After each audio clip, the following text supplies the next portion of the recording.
Hello, everyone. Well, you might run into a situation, something like this, where the selection of the edges are very difficult. It's very hard to select this second edge. Um, and, well, let's say you're selecting from this angle, and you can see if I just click on the second edge, it's not selecting. It's directly selecting the third one. So I want to select the second edge, and also I want to select all these four edges, and then I want to apply a chamfer modifier on the top. So what you can do is you have to select the perpendicular edge, this one. So I can do it very easily at the zoom level like this. So you can see I can just click on the perpendicular edge, and that edge got selected, and then after that I will apply a ring selection to that. So here's the ring selection. So if I just click on this ring selection, it will select all those vertical edges.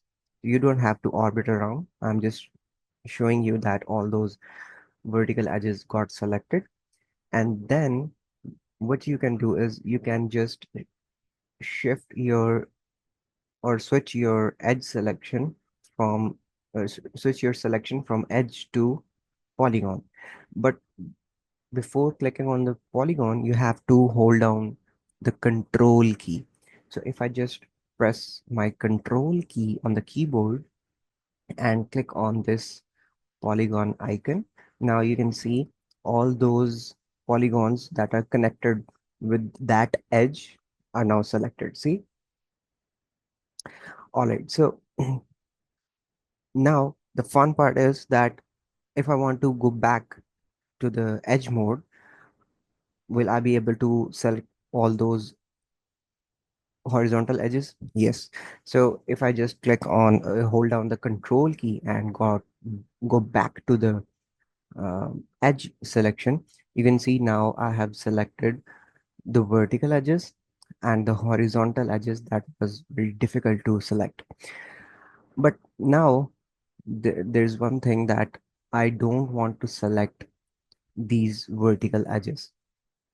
So what you can do is what's the smart way is that 3D Studio Max provide. If I just go back to the polygon selection, and instead of holding control key, if I just click on the or hold down my shift key and click on the edge mode, now you can see all those border edges are now selected, and those vertical edges are not into selection.